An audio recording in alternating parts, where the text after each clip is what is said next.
everybody, it's John, your Indian Cine-MANIAC, back with another very special 10ish-minute review. Why is it special, you were asking? Well, as you know, I pander to my Cine-MANIAC audience because you're all maniacs out there. And I've got a list I'm working from. You guys are making some recommendations in the comment section. Loyal fans, every now and then, you guys bug me about watching a movie. And I'm glad you do that because some of them are excellent. This is a very special request, though. This was from my mother, Pat Quattrucci, or as you all lovingly call her, Auntie. So she told me about this movie that when she was describing it to me on the phone, she couldn't stop laughing the whole time she was talking about it. So I said, you know what? I have to watch this film because I could use a good comedy. Any comedy, right? Indian, American film, I don't care. So the film that she wanted me to watch was 2022's Darlings, directed by Jasmeet K. Reen. I believe, if I'm not mistaken, this was her first film. It stars Alia Bhatt, who I've actually seen in a couple of things, Gully Boy, Rocky, and Ranu in RRR. Shefali Shah, who plays her mother in this, who I love. She was in Dil Dhadakne Do. Vijay Varma, who's in Gully Boy in Mirzapur. Mirzapur, by the way, season 3 coming out. I am going to be watching that. So before you all tell me, got to watch it. But just to let you know, I'm going to watch the whole thing because they've released all the episodes. Then I'll do a complete review. I'm not going to review episodes. Roshan Matthew, Rajesh Sharma, who I recognize from Special 26 and Crew. This was a production from Bats Production House, and it was a joint production with SRK. That's right. So Shah Rukh Khan's got his fingerprints on this. Okay, so the first thing I have to say about this film that my mother described in such hilarious terms, although funny, and it is funny, it's a pretty dark and disturbing movie. I have to tell you. I called her up afterwards and I said, why were you laughing so much? There's some stuff that happens here that is just awful, especially to her, the lead character. So first, the story. So it's interesting. It opens up with a marriage proposal in front of a movie theater, right? And they make a point that she's waiting for this guy, but he's late. That's a bad omen, right? So they're a little foreshadowing there. Well, he shows up. They're laughing after her being upset about it, and then he proposes. Then it jumps 3 years, okay? Now, remember, this is the first 15 minutes of the film. So they show this scene at dinner where she does something to the dinner. Something's not right. I can't remember exactly what it was. And he just, like, chokes her out. And I'm like, this is a comedy? It was awful. And then you realize as the narrative goes on that he's an abusive husband. Of course, he apologizes. He's sad about it, but he is abusing her. And she's trying to, and the mother lives across from them. And the mother knows this is happening and wants her to leave him. Well, of course, in the Indian culture, you can't, not that you can't do that. That's not your first step, right? Because it's frowned upon by the culture. So she tries different things to, I don't want to say win him over, because he says he loves her, which of course, anyone who's in an abusive relationship, they always tell you they love you before they hit you. But there's this one scene where she, and she's a beautiful woman. But she's not dressing, like sexy. Well, there's this one scene where she gets this sexy red dress and high shoes, stilettos, and punctures holes in his condoms. Because I think she thinks if she gets pregnant, he won't abuse her. Spoiler, it don't matter. So that is one of the most harrowing scenes in the movie where he thinks that she's having some kind of an affair. And when she comes out made up and win the dress, he goes crazy. And they do this scene right out of it. If you ever seen Aliens, when Bishop takes the knife and goes through Hudson's hand really fast, it's a great scene.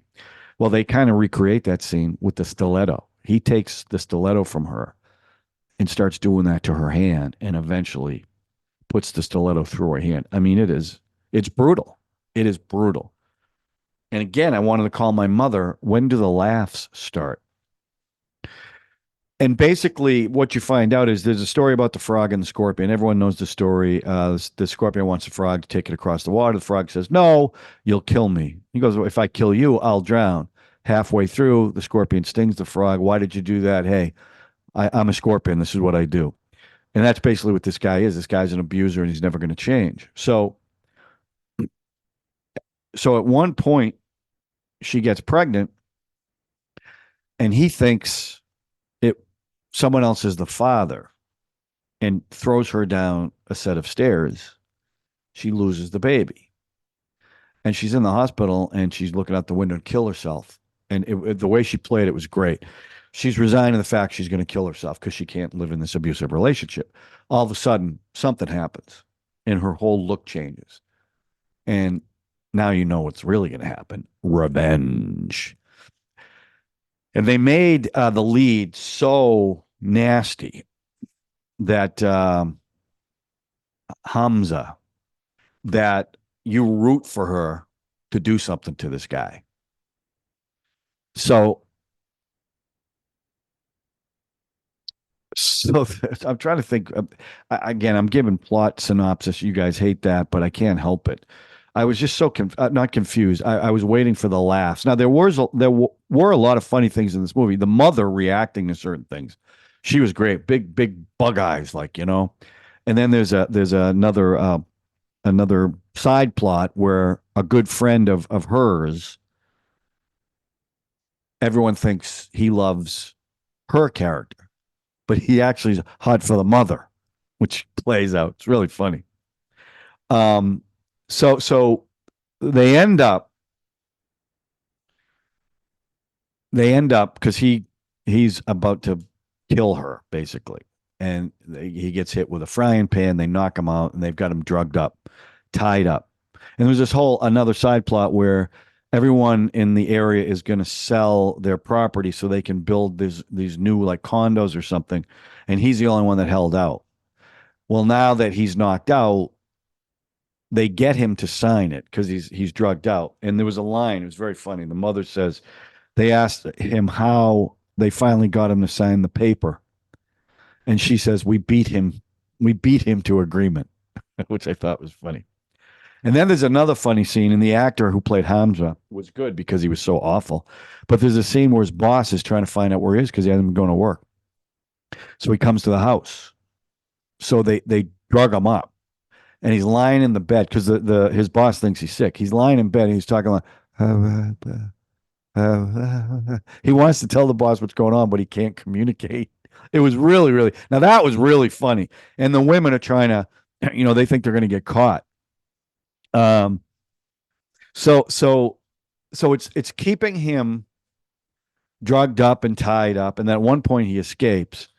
Well, I'm jumping around, but she did file a complaint against him. They put him in jail, and then he talks her out of it about having a baby, and she won't file a complaint, and the police are all frustrated. Why do we do this? Why do we do this?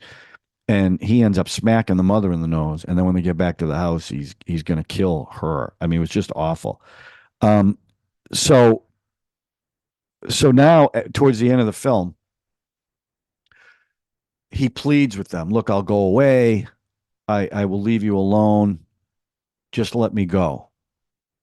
So she finally says, because the other thing you find out is her mother killed her father, and she doesn't want to become her mother. So she makes the decision she's not going to kill Hamza. She's going to let him go. Now, this is one of the funniest scenes in the movie. They got him tied to railroad tracks, and he's screaming, he's pleading, let me go, let me go. And she's with the friend, another friend, and the mother. And they want him just to get run over by the train. And at first she's all in, and then she's like, I can't do this, I can't do this. So they untie him. Now he gets up off the track and he starts ranting about, you think you got that? You think I'm leaving? I'm going to get you. I'm going to do this. I'm going to do that. And he starts going crazy. And you see the look on her face. All of a sudden, a train comes and just bows him down. And I was like, oh my God. It's awful. I mean, it was awful, but it was funny. I got to tell you. And they're all like slack jawed. And then there's a song at the end. It's the Darlings theme, where she goes back to the movie theater from the opening scene, except now she's by herself and she's really happy. And that's how it ended.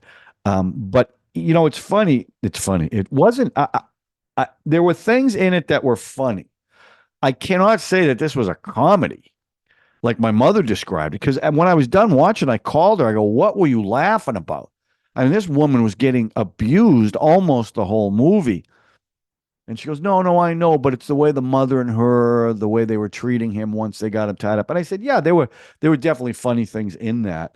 So I'm going to give, I don't think I rated the story, but I'm going to give the story a 4 because I haven't seen anything quite like this. The performances, I mean, I enjoyed all the performances. I thought she was good. She wasn't the best though. I thought the mother was hilarious in this. I thought the guy who played Hamza was effectively awful. And then when he had to turn on the charm, he could, which is what a lot of abusers do.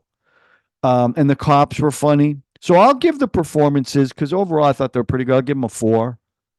The music, the truth of the matter is, I don't remember any of the music. So, I mean, I like the Darlings theme, but the music itself, I don't remember it. So to me, well, it didn't mean much. So I'm going to give the music a 2. But overall, I have to tell you, and I told my mother this too, I really liked the movie, but not because I was laughing throughout it. I liked the payoff. So I'm going to give the movie a 4. I enjoyed this movie. It was woman empowerment, obviously, to the nth degree. And it's, you know, if this is the, and I don't know, again, and don't hate me for saying this, but it seems like the culture of the culture there is, I guess it's the patriarchy that men are abusive and a lot of women take it. And a movie like this, obviously, is, and I don't know, and you're going to say I'm ignorant, or I shouldn't, you know, people say, well, you shouldn't watch movies then if you don't understand the culture. Well, that's fair if you want to say that, but I'm curious about that. Is that still true today? Is it as bad? Because this isn't the only movie that this stuff happens. I mean, Mirzapur, that's throughout the series, but there's been a lot of movies like this where the men slap around the women a lot, and there doesn't seem to be a lot of accountability. I'm asking the question. I hope you'll let me know in the comment section. But I like this movie a lot. It just wasn't what I was expecting. I was expecting a really black comedy, and from the get-go, you know, that first scene where he chokes her out, I was like, what the hell is going on with this film? So anyway, that's my 10ish-minute review. Mom, I hope you watch this one, because you don't watch them all. And I hope you subscribe. I hope you hit the like button. I hope you hit the notification button, because so far you haven't. Okay? But I watched it based on your recommendation. So again, let me know what you guys think in the comment section. And if you have a note for Auntie, put that in too, and I'll share it with her. Okay? All right, that's it. That's my 10ish-minute review. Thanks for watching, everybody. We will talk to you soon with, yes, another brilliant 10ish-minute review. Thanks for watching.